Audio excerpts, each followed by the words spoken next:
Hekima wanasema tofauti kati ya urafiki na uadui ni kama uzi mwembamba sana ambao unaweza kukatika tu wakati wowote ule. Basi sasa nikukaribishe tena katika kipindi cha watu wanauliza, kipindi ambacho kinalenga kujibu maswali mbali ya kisaikolojia pamoja na kitafiti katika eneo la uchumba, ndoa pamoja na mahusiano. Kwa hivyo wale wanaotufuatilia kupitia masafa mbali ya radio hapa nchini, lakini wanaotufuatilia kupitia Fama TV, basi niwakaribishe tena sana katika kipindi hiki, na unaweza kutuma swali lako moja kwa moja linalokutatisha katika eneo la mahusiano, ndoa na uchumba kupitia 0758 13 Naam.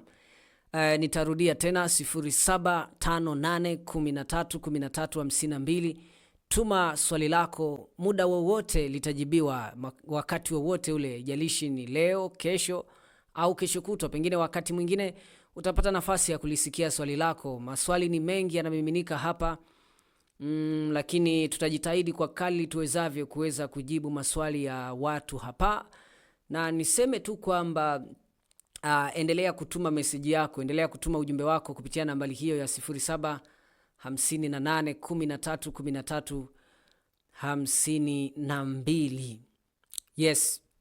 Okay, sasa kuna mambo kadha wa kadha yanayowatatisha watu katika eneo la ndoa, mahusiano pamoja na uchumba. Watu wana maswali mbali ambayo yamkini hawajui hata wapeleke wapi. Sasa nataka nikusogezee hapa katika dawati hili, nataka nikusogezee baadhi ya maswali watu waliouliza na jinsi ambavyo tunaweza kuwasaidia kwa pamoja katika kutatua changamoto zao za kimahusiano, ndoa pamoja na uchumba. Mimi nafikiri tusipoteze muda, twende moja kwa moja katika message ya kwanza. Anasema, naitwa Elizabeth kutokea Singida, nina umri wa miaka 28.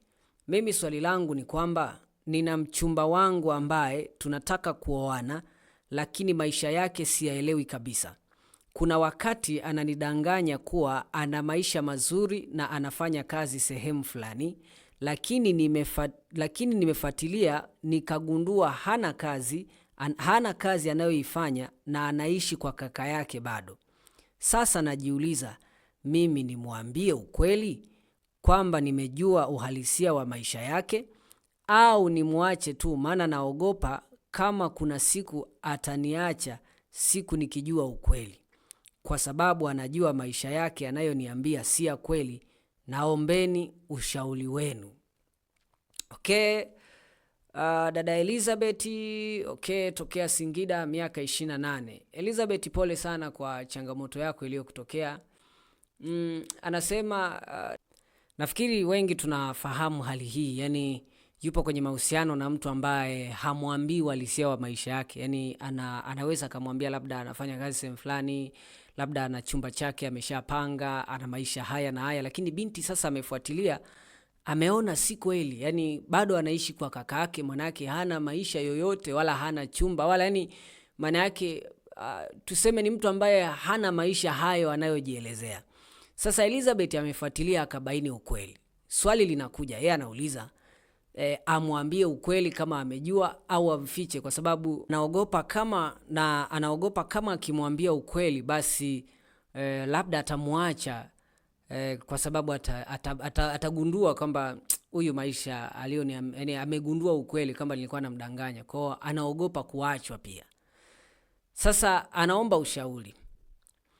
Mimi cha kumshauri, siwezi kupepesa macho. Elizabeth, mimi cha kukushauri ni kimoja, ni afadhali kuziba ufa kuliko kuja kujenga ukuta baadaye.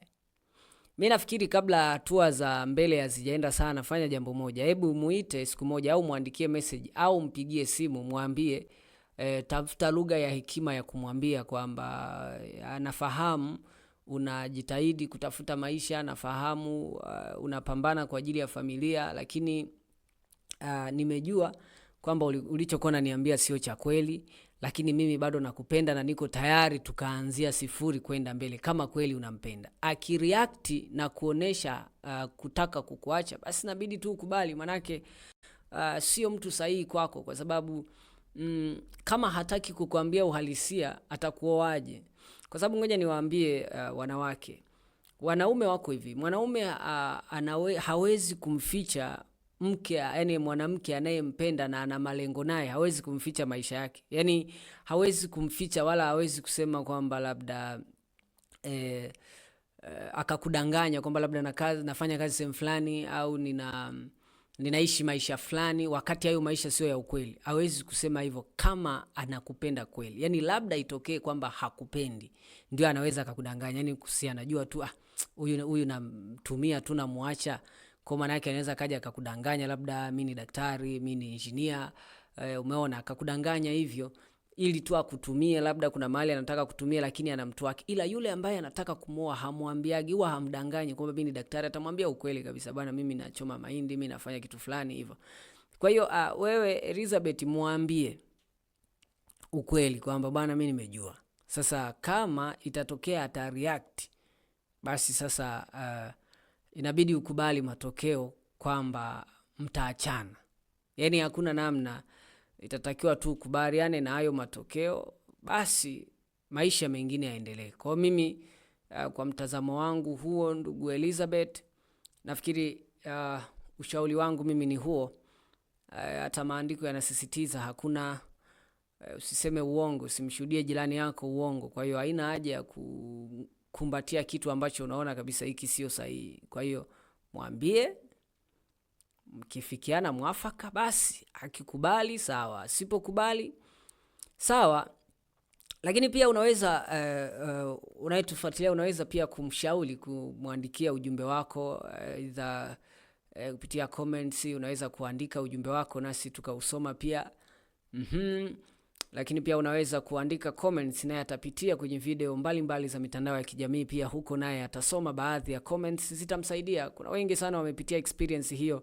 Nikwambie tu, tuma swali, endelea kutuma maswali yako kupitia 0758131352. Karibu sana na uwe na wakati mwema.